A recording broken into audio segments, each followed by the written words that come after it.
गया के बेला गांव में इस वक्त हमारी मौजूदगी है। पूर्व मुख्यमंत्री जीतन राम मांझी लगातार यहां पर गांव वालों से मुलाकात कर रहे हैं, बहुत जोश में भी हैं।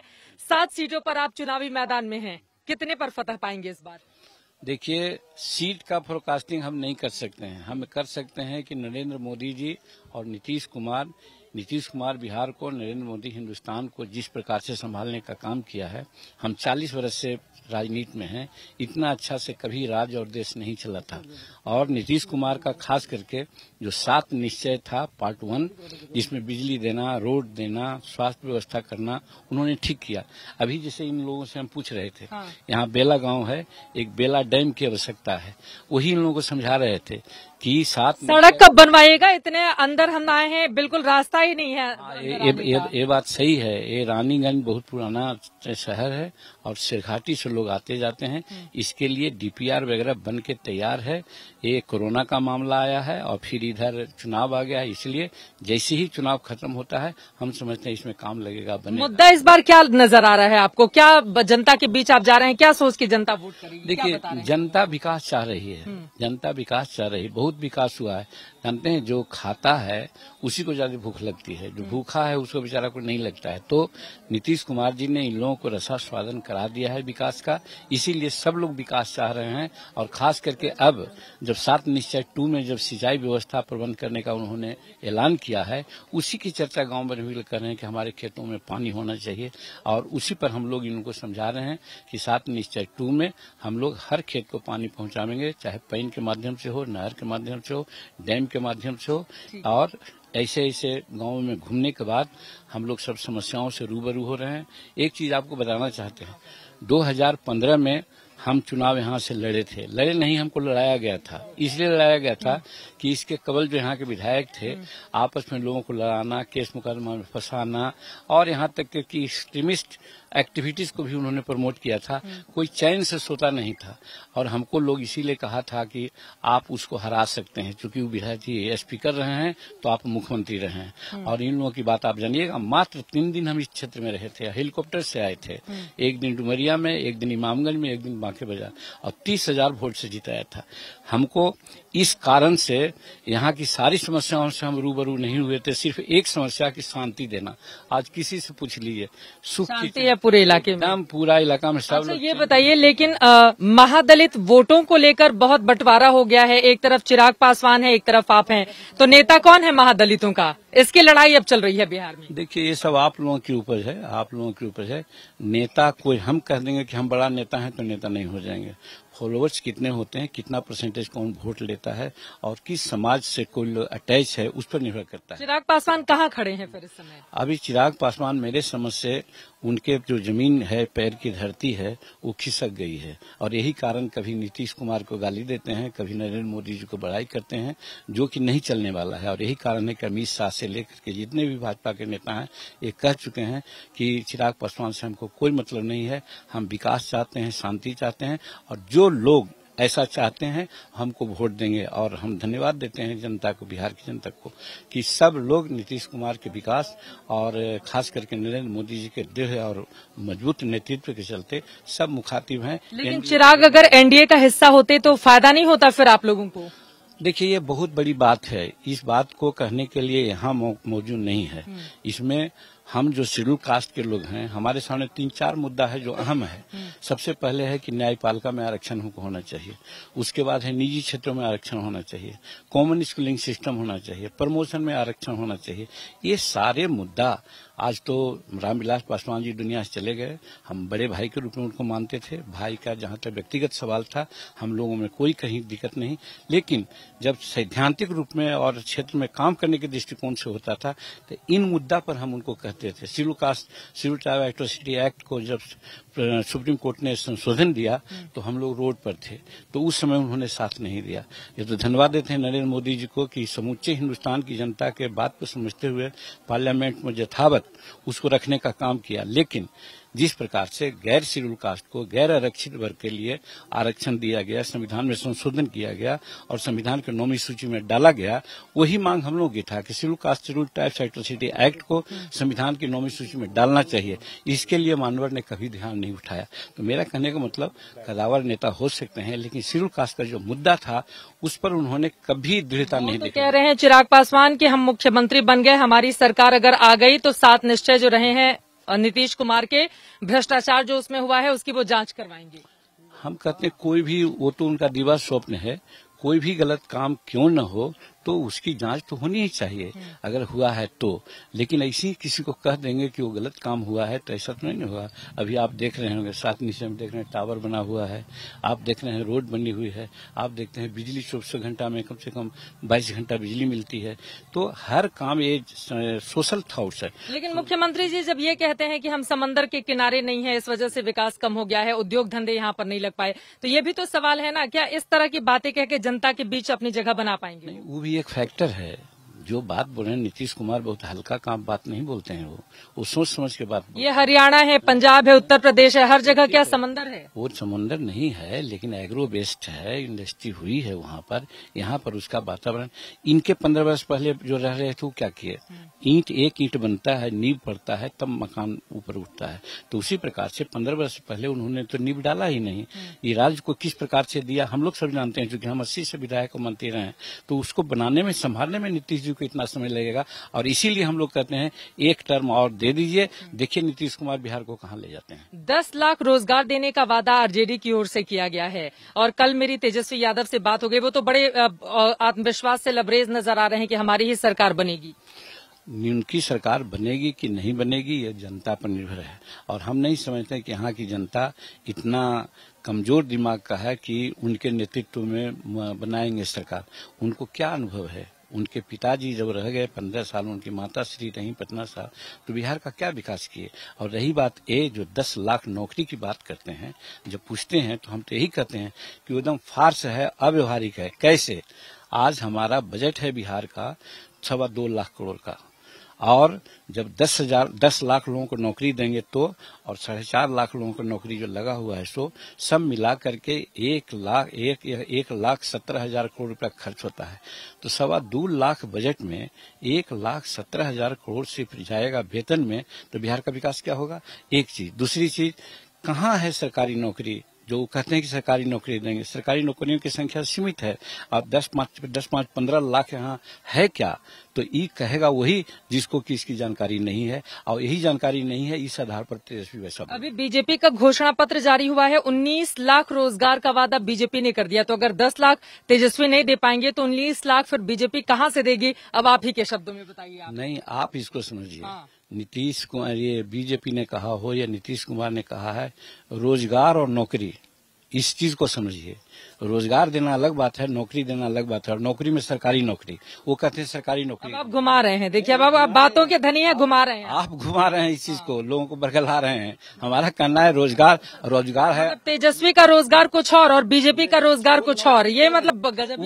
वो रोजगार नहीं दे रहे हैं, वो कह रहे हैं कि हम नौकरी देंगे, सरकारी नौकरी देंगे। उनके वचन को सुनिए ना, उनके वचन को सुनिए। उन्होंने कहा कि हम सरकारी नौकरी देंगे, और एक कह रहे हैं कि रोजगार देंगे, और रोजगार सही है। जैसे कह दिया उन्होंने कि 7 निश्चय 2 में हर खेतों में हम पानी पहुंचाएंगे। तो जानते हैं बिहार में 76% किसान है, और किसान के बच्चे और बच्चियां ही अनएम्प्लॉयड है। अगर हमारी खेती उन्नत हो जाएगी, जैसे प्राचीन समय में छोटे छोटे उद्योग से और खेती से ही हिंदुस्तान जगत गुरु कहलाता था, मल्टीनेशनल कंपनियां नहीं थी। वही कंसेप्ट पर नीतीश कुमार और सुशील मोदी चल रहे हैं कि हर खेत को पानी देंगे, एग्रो बेस्ड इंडस्ट्री कायम करेंगे छोटा छोटा, और यहाँ पर लाखों लोगों को उसमें बेरोजगार मिलेगा। हम रोजगार की बात करते हैं, हम नौकरी की बात नहीं करते। दो आखिरी के सवाल हम जल्दी से और आपसे पूछ लेते हैं। तमाम बातों को लेकर आप मैदान में हैं, लेकिन ये बताइए जो 7 आपको सीटें दी गई हैं, उनमें से 4 में तो आपने अपने परिवार वालों को उतार दिया, तो इसको लेकर बड़ी नाराजगी है। तो ये परिवारवाद को बढ़ावा जीतन राम मांझी, आपको अपने समुदाय के दूसरे लोगों को आगे करना चाहिए था। मैं बताना चाहता हूँ, आप जयप्रकाश नारायण से कौन नहीं पूछते हैं? उनकी भगिन, उनकी बेटी है, उनकी पतोहू है, उनके भाई है, उनके भतीजा है। रामविलास पासवान जी से किसी ने पूछा है वो कितने बाहरी को देते हैं? और जहाँ तक जीतन मांझी का सवाल है, हम 4 नहीं हैं, हम 3 से लड़ रहे हैं, परिवार 3 है। और एक आप हैं, एक आपके समधन और एक आपके बेटे। हाँ, बेटे दमाद हैं। तो मेरा कहने का मतलब है, पहले हम समधिन की बात बुलाते हैं। हाँ। समधिन 2010 में विधायक रह चुकी है और उसको हमने टिकट नहीं दिया था, नीतीश कुमार ने दिया था। इसलिए दिया था कि वो भुइयां परिवार की हैं और श्री विधि खेती करने के विशेषज्ञ हैं। वो इस समय का कलेक्टर उसको रिपोर्ट किया कि ऐसी एक महिला है, तो नीतीश कुमार ने बुला करके उनको टिकट दिया। और जब मालूम हुआ उनको नीतीश कुमार को कि जीतन मांझी की समधिन है, तो हम पर गुस्सा किया कि मांझी जी आपने कभी अपने समधिन के बारे में नहीं कहा, ये स्पिरिट को ही समझिए। और अब जब 15 से 20 में टिकट नहीं मिला और वो सार्वजनिक सेवा में लगी रही, उसको अगर टिकट दिया गया है तो बाई वर्च्यू ऑफ बीइंग माई समधिन हमने नहीं दिया है, by virtue of her merit दिया है। तो इसलिए ये कहना फालतू बात है। रही बात हमारे दामाद का, तो हमारा दामाद मैकेनिकल इंजीनियर है, 15 साल से अनएम्प्लॉयड है और हमारे साथ काम में लगा हुआ है। वो मानवाधिकार आयोग का भी मुख्यमंत्री रहे, अब वो कैसे अनएम्प्लॉयड बेरोजगार रह गए? न रह गए, वो अलग बात है। हमको मुख्यमंत्री बनना, वो बात आप छोड़िए, वो बात आपको कीजिएगा तो बहुत दूसरी बात होगी। हम मुख्यमंत्री बने नहीं थे, हम बनाए गए थे। अगर हम जनता के द्वारा चुन के जाते तो देखते कि क्या और हो सकता था। इतना ही में हमने बहुत बने थे या बनाए गए थे, मुख्यमंत्री के पद पर तो आप विराजमान थे। अब सब बात मत कहवाइए, चुनाव के दरबार में हम लोग हैं। हाँ, सब बात मत कहवाइए। हाँ, सिर्फ यही जान लीजिए कि हम मुख्यमंत्री बनाए गए थे और बनाने के उपरांत तो भी हम बहुत काम किया है, जिसका कि अच्छा रिएक्शन है। और जो दामाद के बारे में कहते हैं, कोई भी कहेगा कि अगर इंजीनियर है, अनएम्प्लॉयड है और 15 वर्ष से काम कर रहा है, मानवाधिकार में काम किया है, अगर आज उसको किसी प्रकार का अगर नियोजन नहीं मिलेगा तो आखिर फ्रस्ट्रेशन होगा, समाज में फ्रस्ट्रेशन होगा कि देखिए इंजीनियरिंग पास करके वो बेचारा ऐसी भटक रहा है। तो हम तो समाज के हित में उसको टिकट दिया है। ठीक है सर, ये बताइए, मोदी जी की रैली होने वाली है। पिछली बार भी आप उनके साथ मंच पर सासाराम में भी और बाकी जगहों पर भी दिखाई दिए थे। इस बार भी आपको लग रहा है कि मोदी जी के आने के बाद माहौल थोड़ा बदलेगा यहाँ पर? निश्चित रूप में मोदी जी अपने में इतना निखार किया है इस देश के लिए कि शायद एक दो मुख्य प्रधानमंत्रियों की बात कही जा सकती है। और आज खास करके तो मैं यही कहता हूँ, वैदेशिक नीति के संबंध में चाहे चीन का मामला हो, पाकिस्तान का मामला हो, एक तंदुरुस्त और मजबूत लीडरशिप की आवश्यकता थी, जिसको कि नरेंद्र मोदी जी ने दिया है। और आज संसार में नरेंद्र मोदी जी को लोग आदर के दृष्टिकोण से देखते हैं, चाहे कॉमनवेल्थ का मामला हो, चाहे संयुक्त राष्ट्र संघ की मामला हो, चाहे और दक्षेस का मामला हो, सब जगह ये शान के साथ हिंदुस्तान का नाम रोशन करते हैं। तो वैसी परिस्थिति में उस आदमी को हम लोग प्रमोट करते हैं, उस आदमी को हम लोग हर तरह से आगे बढ़ाने की बात करते हैं। इसलिए कि बिहार में अगर नीतीश कुमार की सरकार बनती है तो इससे केंद्र में नरेंद्र मोदी जी की सरकार और मजबूत होगी। इस लाइन पर हम लोग एनडीए को वोट मिले, बिहार में नीतीश कुमार सरकार बने, इसकी चर्चा प्रधानमंत्री ने भी किया है, अमित शाह जी ने भी किया है, नड्डा साहब ने भी किया है। कुछ लोग भ्रम में रखना चाहते हैं, वो भ्रम को उन्होंने दूर किया है। कहने का मतलब बिहार का विकास से तो कहीं ऐसा अगर हो गया कि बीजेपी को ज्यादा सीटें आ गई, नीतीश कुमार को कम आ गई, तो फिर तो बीजेपी देखेगी ना? जी नहीं, अमित शाह की बात आप परसों सुने होंगे। हाँ। यही प्रश्न किया गया था। उन्होंने कहा कि हमको ज्यादा सीट मिले कि कम सीटें मामला नहीं है, हम लोगों ने तय कर लिया है अगला बिहार का मुख्यमंत्री नीतीश कुमार होगा। अच्छा, एक चीज और, आप गांव-गांव जाके लोगों से लगातार अपने ही अंदाज में मुलाकात करते हैं। कई गांव वालों से आप ये भी कि थोड़ी थोड़ी पिया करो, ये क्या है? मतलब थोड़ी थोड़ी शराबबंदी, आप कह रहे हैं थोड़ी थोड़ी पी लिया करो? नहीं, वो अलग मामला है। हाँ। वो अलग मामला है। हम इस बात को पहले भी कहते रहे हैं, आज भी कहते हैं कि एक सीमा के तहत अगर कोई बात, excess of anything is wrong कहा जाता है ना, तो उसी प्रकार से उसका भी है। हम मना करते हैं अपने लोगों को दारू नहीं पीना चाहिए, उसका उदाहरण हम खुद देते हैं। आज हम 75 वर्ष के हो गए लेकिन अपने होठ पर दारू नहीं लगाया है। तो और हमारे घर में दारू चुराया जाता था, तो हमारी माँ और पिताजी दोनों दारू पीते थे, हम काहे नहीं पिए? कानून बन गया था कि एक उत्प्रेषण हुआ, समझदारी डेवलप किया। हम इसी के पक्ष में हैं कि समझदारी डेवलप हो। और दूसरी बात ये कि आज इस कानून के तहत जो विक्टिमाइज हुए हैं उनकी संख्या देख लीजिए। तो क्या आप बदलने के लिए कहेंगे मुख्यमंत्री? जरूर समीक्षा करने के लिए कहेंगे कि जो बेगुनाह फंस गए हैं, जिनको आज बेल दिलाने वाला कोई नहीं है, वैसे लोगों को सरकार कानून बना करके रिहा करवावे। चूंकि वो तस्कर नहीं है, तस्कर तो छूट जा रहे हैं, जो हजारों करोड़ में खेल रहे हैं वो छूट जा रहे हैं। और गरीब बेचारा पावर पी लेता है तो ब्रेथ एनालाइजर लगाते हैं। और इसी को हम दूसरे रूप में कहते हैं तो लोग गुस्सा हम पर करते हैं कि 11 बजे के बाद बहुत लोग हैं, उनको बेचने लगाएगा तो दारू पी हुए मिलेंगे तो सबको किस में डालिए, तो उनको नहीं डाल सकते हैं, डाल दिए बेचारा गरीब से रुका। मतलब बड़े लोगों को बचा लिया, छोटे लोगों को निश्चित रूप में अभी यही स्थिति है। इस चीज की समीक्षा के लिए हम नीतीश कुमार से जरूर बोलेंगे, शराबबंदी हो हम भी चाहते हैं, लेकिन जो अभी गरीबों को उसमें विशेष करके इम्प्लीकेट किया गया है नीचे के पदाधिकारियों के द्वारा। आज पुलिस है चाहे और तंत्र के लोग हैं, बड़े बड़े अगर 1000 कार्टून ले जा रहे हैं तो नहीं पकड़ेंगे, लेकिन अगर 2 बोतल ले जा रहा है तो पहले पकड़ के उसको जेल भेज देंगे, क्योंकि वो पैसा नहीं देगा भी तो 100, 200, 400 देगा, लेकिन हजारों कार्टून ले जा रहा है तो लाख में पैसा देगा, तो लाख में पैसा देकर छोड़ देता है और गरीब को पकड़ लेता है। मतलब आपकी बात से तो यही लग रहा है ना, शराबबंदी तो लागू हो गई यहाँ पर, लेकिन सही तौर पर अगर देखा जाए तो हर जगह शराब मिल रही है, मतलब इम्प्लीमेंट नहीं हो पाया। देखिए इसको हम एक कहते हैं, गंगा गंगोत्री से निकलती है तो बहुत शुद्ध पानी उसमें रहता है, लेकिन बंगाल की खाड़ी में जाते जाते पानी पीने लायक नहीं रहता है। वही ये नीति ठीक है, लेकिन उसके इम्प्लीमेंटेशन में कहीं न कहीं गड़बड़ी है। उसको ठीक करके शराब नीति को हम लोग चाहेंगे कि भाई रहे, शराबबंदी रहे, लेकिन गरीब का विक्टिमाइजेशन नहीं हो, ये हम लोगों का रहेगा काम। एक आखिरी सवाल, आप किंग थे कभी बिहार में, जैसा कि आपने कहा कि आपको बनाया गया था, लेकिन दिल में हसरत तो होगी ना, जिस जाति से जिस वर्ग से आप आते हैं, ताल्लुक रखते हैं, उसको अभी और आगे लेकर जाने की जिम्मेदारी है, तो मन में कहीं ये भी है कि आगे अगर मौका मिला कुछ तो किंग की भूमिका के लिए भी खुद को जीतन राम मांझी तैयार रखे हुए हैं? देखिए, कोई पद मिले और उसके आधार पर हम कुछ काम करें और सोचें, ये हम अपने जीवन में कभी नहीं सीखा है। हमने सीखा है जब से राजनीति में आने की बात किया है तो एक जनता के प्रतिनिधि के रूप में काम करने की हम इच्छा जताई, और वो है, भले है कि मंत्रिमंडल मिल गया, मुख्यमंत्री पद भी मिल गया, जिसकी कभी कोई चाहत नहीं थी, आज भी वो चाहत नहीं है। और अगर अपना सुख सुविधा की चाहत होती तो आज 2 साल पहले हम गवर्नर हो गए होते, जिसके लिए प्रस्ताव दिया था भाजपा के लोगों ने। अच्छा, बीजेपी ने प्रस्ताव दिया था आपको गवर्नर? जी, और वो भी नीतीश कुमार के माध्यम से।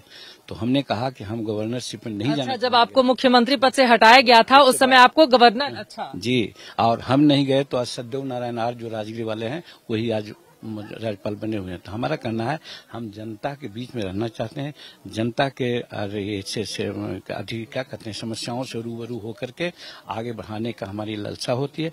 कहाँ तक हम सक्सेस होते हैं वो समय बताएगा। चलिए, बहुत शुक्रिया जीतन राम मांझी जी आज तक से बातचीत करने के लिए। 1980 से कांग्रेस से आपने अपनी राजनीति की शुरुआत की थी और लगातार कभी पीछे मुड़कर नहीं देखा है राजनीतिक करियर में। एक बार फिर से चुनावी मैदान में है, 7 सीटों पर इनके हम पार्टी के उम्मीदवार, ये खुद इमामगंज सीट से हैं, तो जनता इस बार इनकी पार्टी को कितनी सीटें देती है और जो दावे ये कर रहे हैं वो कितनी सच्चाई में तब्दील हो पाती है, ये देखना रहेगा काफी ज्यादा महत्वपूर्ण। कैमरा पर्सन हिमांशु शर्मा के साथ चित्रा त्रिपाठी,